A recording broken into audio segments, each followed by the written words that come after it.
Hello, y'all. So I am back with season 1, episode 3 of the Elite Battle ATL. And I know I said in lieu of me moving and packing up, which I'll explain in the live stream tomorrow. Yes, y'all, don't get too used to these frequent live streams. I know y'all been spoiled lately with the live streams back to back to back. But even when I get settled into this new place, yeah, don't get used to that. Now, granted, I'll probably get to a point now that I'm going to be living by myself, where I would go live more often, but it's not going to be multiple times a week, so I don't want y'all getting excited by that. But we can probably start going live at least twice a month on the regular now, or, you know, every week maybe. It all depends on this job and everything else that I got going on, but I'll tell y'all more about that tomorrow, which actually will be later on today, because y'all will be seeing this on Tuesday. I'm recording this as a Monday, July 24th. I said that these episodes were going to start getting condensed down, but this one is actually really due to this really feeling like a filler episode. I guess every other episode is going to leave us on a cliffhanger to the next episode, so I don't know. But let's get started. Let's get it started. Let's get it started. So we start off with Melly B. Now, Melly, now we ain't starting off good, boo. Now, Melly, you know I love you, girl. You one of my besties. Now, out of all the shows that I reviewed, I don't really attach myself to too many people, because it's like I've been, primitive to seeing what over 100 people now with my reviews, coming across 100 plus people. I can count on my hands how many people are in my close doggone circle in my head. Melly B, you is one of those folks. But let me tell you something, boo. I was not here for you doggone coming from my fellow Fed 9, boo. Tyler, you need to back up off of doggone Fed 9 now. Melly, I'm not going to let you doggone take out my doggone Tyler from Fayetteville, honey. No. So, yeah, Melly, you need to doggone set your eyes elsewhere, but not my boo Tyler.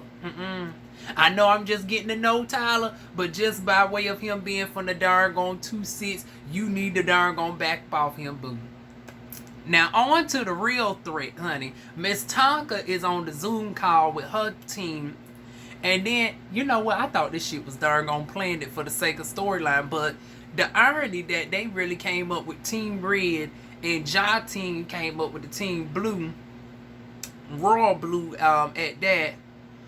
They worried about Tonka's appearance being the main draw because Tonka is the most well-known throughout the A, and she's been on TV, she is from the House of Garzon.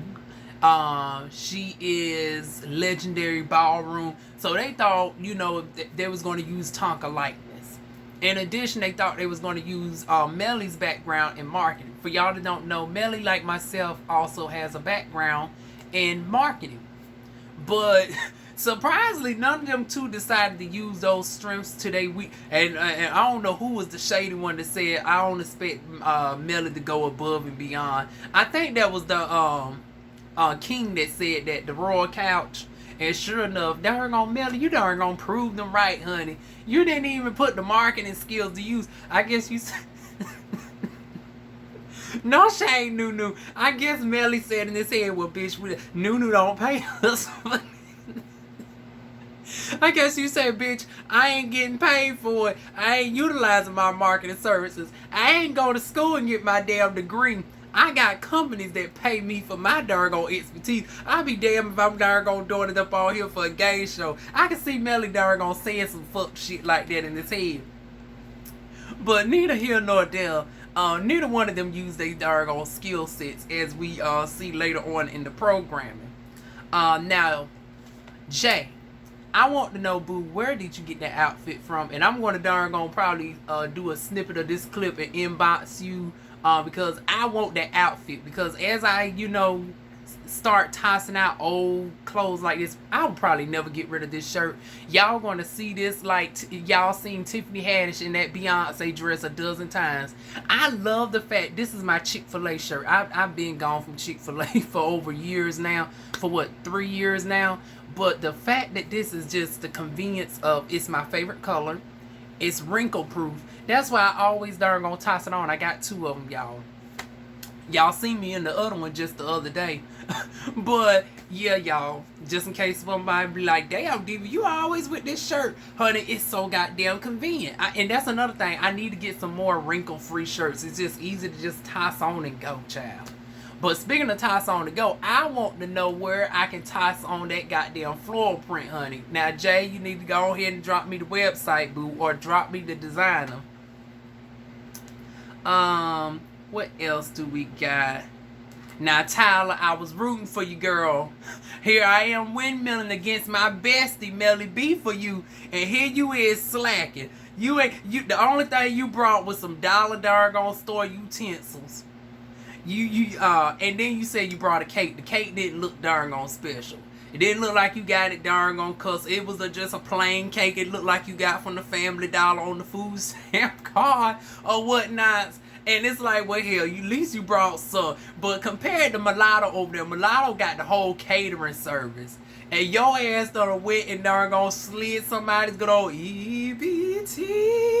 You know, went down the Wally World food line in the bakery section and got old plain Jane cake. Tyler, I ain't gonna give Tyler too much, and I know y'all gonna say, well, Diva, you being biased because she's from the 2-6, but you know she young. I want to say Tyler's like 21, 22. She don't got a established, like, this is her first hurrah in the social media sphere versus everybody else is more established vets, older, you know, Mulatto's, you know, in her 30s. You know, Melly's in his 30s. They both been on The Circle, whatnot. So they got names and stuff out there. So I'm going to give Tyler a little bit of leeway based off of that. But yeah, you could do more than just the cake, girl. You could at least brought some doggone Napolitan ice cream or something. Like, damn. I guess that would have been too kid-like just having Napolitan ice cream and the cakes or something. I don't know, buy the doggone Buzz Balls from the Family Dollar or some Arbor Mist or something to throw in the mix, child.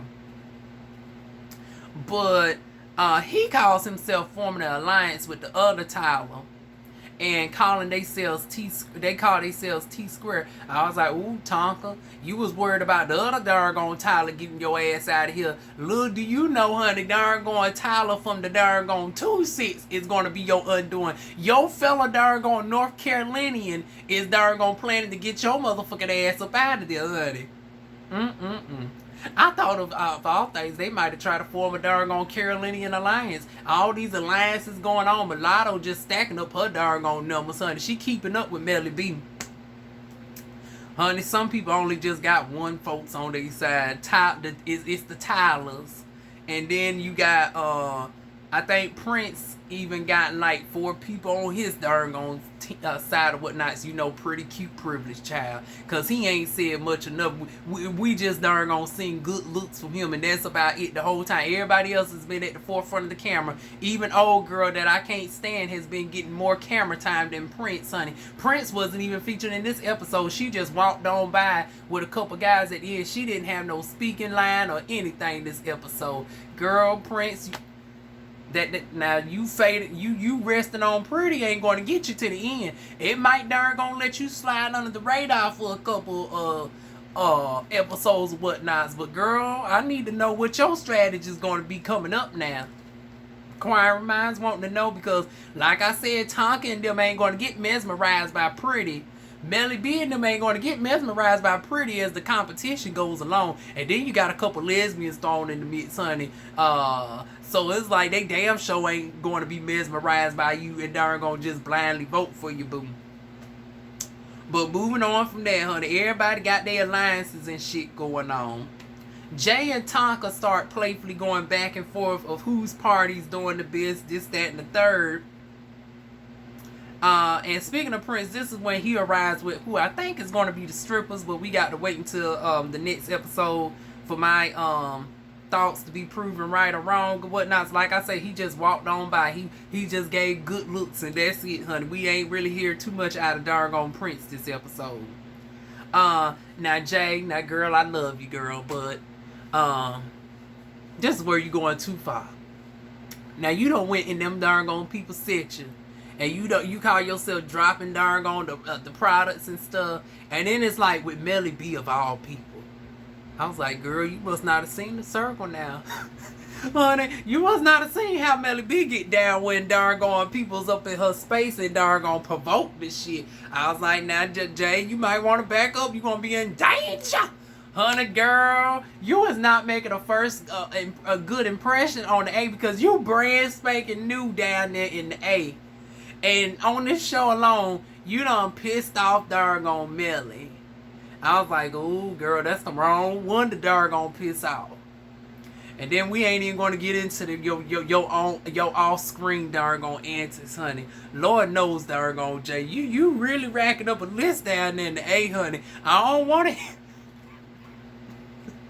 This is fucked up, the doggone say. But now Jay, in the next couple months, I don't want to hear that your ass done got ran out the motherfucking A by doggone starting these doggone little petty arguments with the folks, honey. And then everybody, because you know how the girls like to jump the folks down there, honey. You pissing off doggone folks every other week, honey. Next thing you know, all them, and then everybody knows each other by a degree of separation or whatnot. So it wouldn't take for them to all get together and doggone mollywop you, and you don't look like a fighter, boo. So I'm just trying to do you a solid that you might want to ease up on the tensions, both on and off camera. But yeah, you went a little bit too far, and then the scene pretty much ended with Lulu at the end with these huge ass Uno cards. I was like, who the hell playing with the Uno cards this goddamn big? Like, how in the hell? I was thinking the same thing. His sentence got cut off, but he was really saying, like, how in the hell do you play with some goddamn big ass Uno cards? Like, how the hell you prevent the other person from seeing the shit? Like, how do you stand them up or whatnot? So, like, what the fuck? But that's where we end off on. We find out next week who raised the most money. It's going to be pitiful, honey. Because it looked like it wasn't too much a donating war for damn, honey. It looked like with them few people there, like I said in the previous review, y'all know how black folks do. They come and show out for a club event, and they'll buy the latest doggone outfits and shit. But when it comes to donating to a cause, honey, that'll be the most pitiful ass donation ever, honey. I'd be surprised if it's $1,000 raised amongst both teams amongst these groups. There's at least 100 people in the goddamn room, and I bet you like I said, I'd be shocked if they raise more than $1,000 amongst both damn groups, child. But we about to see next week, honey. So y'all know what to do. Feel free to like, comment, share, and subscribe. And I will see y'all next week. Mwah.